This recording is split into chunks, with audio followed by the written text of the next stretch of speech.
some derived statistics. Let's start off with the character's health. Health is a mixture of physical and mental stamina. Roll an endurance dice pool and a will dice pool. So if we take a look at our endurance dice pool, this puts us at 2 dice. Our will dice pool is also 2 dice. So we're going to roll a total of 4 dice to determine how much health we have. If we had the hardy skill, we can roll that dice pool as well. Ooh, I've rolled pretty high.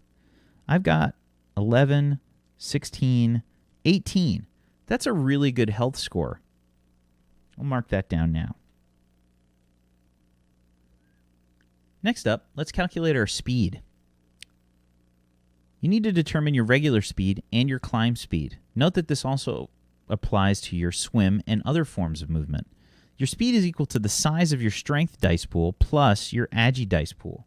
Looking at that, we've got a total of 6. You can also add the running dice pool if you have that skill. That'll put me up to 7. Climb and swim will be half of that rounded up.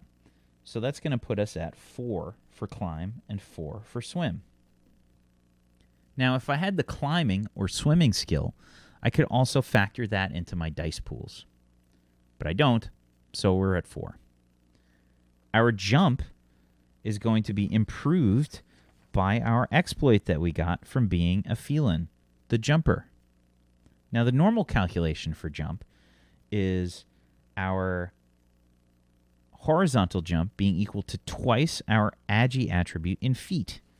So twice our agi attribute is 22. Our vertical jump is equal to our strength attribute in feet, but cannot exceed your horizontal jump. So our strength attribute is 3. And we also have to factor in our jumper exploits. So we've got to add an additional 5 feet to both horizontal and vertical jump distances, which means I can jump a whopping 27 feet horizontal with a running start, of course, and an 8-foot vertical. Our carry score is based on our strength plus endurance multiplied by 10. So our strength plus endurance is 8, and times 10 is going to bring our carry score to 80 pounds. Initiative is going to be based on our intuition dice pool. We can also add tactics or reaction dice pools to help us determine this. So our intuition dice pool is currently 3. We also have reactions, so that'll bring us up to 4. Our perception stat is calculated based on our intuition dice pool plus any dice pool we have for the perception skill. So that'll put us at 4. Most characters get actions of 2 on their turn in combat. That's no different here. Our natural damage is going to be a 2d6 because of our claw abilities that we get as a felin. And we combine the 2d6 plus 2 because of our strength modifier. That means with unarmed combat, we can do up to 2d6 plus 2 worth of damage. We're not particularly good at it, so let's just try and leave the melee combat to other melee characters. Now let's take a look at calculating our defense. We've got 4 defense scores: melee defense, range defense, mental defense, and vital defense. All 4 scores have a minimum of 10.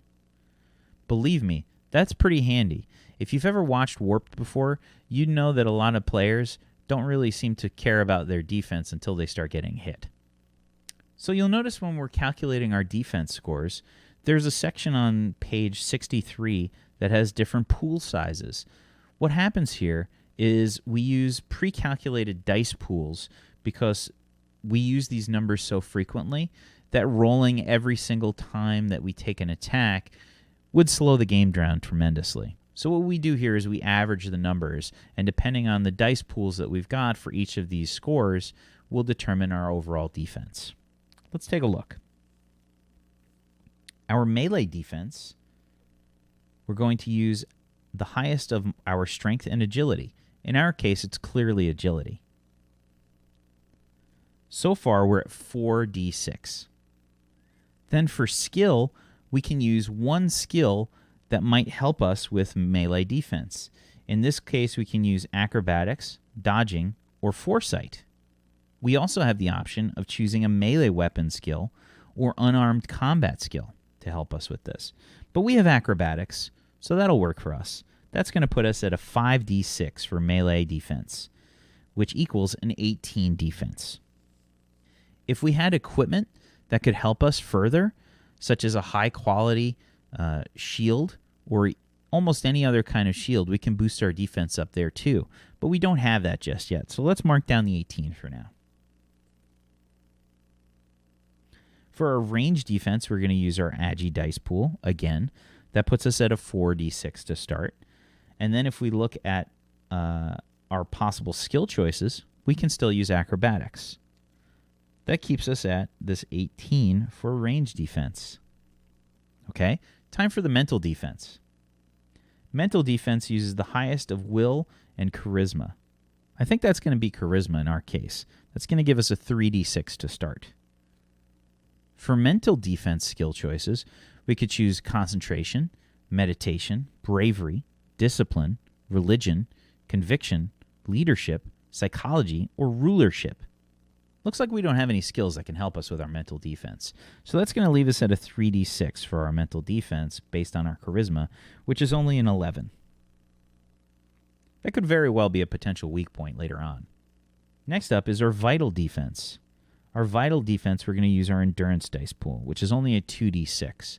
Now the base there is a 7, but the very minimum that we can have is a 10. So we're starting at 7. We got to work our way up. For skills, we can use either Fortitude or Resistance. We don't have either of those as a skill choice. So right now, we're still at a 7, and that's pretty much all we can take from there. So that means our very base minimum is at 10 for Vital Defense. Okay, now it's time to figure out our starting money. We got to roll our total credits in D6s based on our Reputation dice pool and multiply this by 20. We can also add our luck dice pool before the multiplication. If the final total is less than 100 credits, increase your starting money to 100 credits. Let's see what we get here. Our Reputation dice pool is only a 1. Our luck dice pool is a 3. So we get to roll 4 dice. Let's see what we can get. Not bad. I got a 15. So 15 times 20 is going to give us 300 starting credits. Okay, so 300 credits to spend. Let's take a look at what kind of weapons, armor, and other gear we might need. I like to start things off with the armor. That's probably one of the most important things to figure out first. For our bounty hunter, we've taken medium armor. So let's go ahead and take advantage of that fact. We can pick up a Kevlar coat for 200 credits. That's not a bad starting option. Since I got 300 credits here, I think it's pretty good. Let's go with that. So we're going to take away 200 credits from our character to start with, and we're going to get a nice Kevlar coat. The long Kevlar coat is going to give us 6 soak, and it's going to cost us 200, and it also weighs 50 pounds. That's pretty heavy, but we've got ourselves a carry limit of 80 pounds. So we still got 30 pounds to play with. I think we're okay there. Plus the soak will be very helpful. One thing to take note, though, is the long Kevlar coat is ineffective versus piercing damage. So if I get hit by something that does piercing damage, I'm going to take the full damage of the attack. Next up, let's think of a weapon. Since I went ahead and got pistols, that's our obvious choice here. We have 100 credits to spend, but let's probably not spend everything we have on just weapons and armor. That's a bad choice. Depending on what the DM allows, we can choose a lot of different pistols here. I think to start off, if we just use a regular blaster pistol, that's going to do 2d6 of heat damage. It's not a bad choice, and it only costs 40 credits. Let's go with that. You'll notice that the blaster pistol is considered a sidearm. If we look up the sidearm special, then we can find out that the sidearm gives us certain benefits. Weapons designated as sidearms gain a plus 1d6 bonus to hit at point-blank range when adjacent to their target, and do not suffer a penalty for firing at an adjacent target in melee. That's pretty handy. Okay, we've got ourselves a pistol, we've got ourselves some armor, and that leaves us with 60 more credits to spend. Now, I do have the option of taking a melee weapon, but I have claws as a feline, so I think I'm okay there for now. Could be something to consider after we've played a few games and maybe we've earned some credits. Let's pick up some general gear. What are some of the things that we might find very useful here? A communicator could be good, depending on the campaign. We could also use a backpack. A backpack could be very helpful. A backpack will allow us to get 20 more pounds of carrying capacity. We don't really have a carrying capacity problem right now, but it's something to think about. It's a good thing to make note on. Clothing is probably going to be pretty useful. It doesn't cost any credits, but it will cost us some weight. If I'm a bounty hunter, there's a strong chance I'm going to want to capture somebody. So handcuffs seem like a pretty good choice here. Let's go for that for now. Okay, it looks like we've got everything selected here. The only thing we have to do is plan out how we want to do our attacks with our pistols. Let's take a look at the unarmed line first. With our unarmed attacks, we'd be using either strength or agility as our main dice pool, plus any skills that would help. Now, right now, we haven't chosen any unarmed skills, so we're going to be basing everything entirely on our agility dice pool to do the attack. So this is going to be a 4d6 to hit.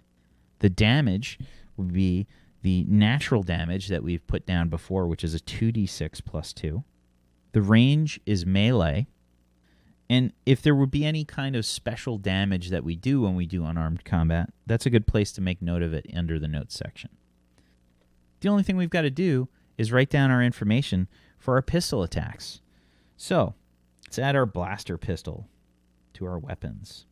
For the blaster pistol, we've got a skill grade of 1 for pistols, and our agility dice pool is 4. So we're rolling the max dice of a 5d6 here.